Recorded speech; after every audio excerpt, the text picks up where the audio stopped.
দিল্লি থেকে লোকেরা, গুজরাট থেকে লোকেরা, মধ্যপ্রদেশ, তারপর উত্তরপ্রদেশ সব এসে বলছে উল্টা করকে লটকা দেগা। বাঙালিকে বলছে আমাদের জায়গা, আমাদের মাটি, আমাদের পাড়া, আমাদের এলাকা, আমাদের গ্রাম, আমাদের শহর, এখানে আমরা জন্মেছি, বড় হয়ে উঠেছি, বসবাস করছি, সেখানে গুজরাটের নেতা এসে বলছে উল্টা করকে লটকা দেগা। কে বলছে? দেশের স্বরাষ্ট্রমন্ত্রী। আমি স্বরাষ্ট্রমন্ত্রীকে অনুরোধ করেছি, গরম বেশি পড়েছে, জল বেশি করে খান, শরীর সুস্থ রাখুন, মাথা ঠান্ডা রাখুন। আর আপনার যদি সৎ সাহস থাকে 4 তারিখ বাংলায় থাকবেন, বিকেল 5টার পর দেখা হবে।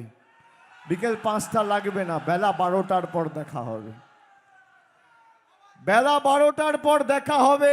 কে কাকে শিক্ষা দিচ্ছে মানুষ প্রমাণ করে দেবে।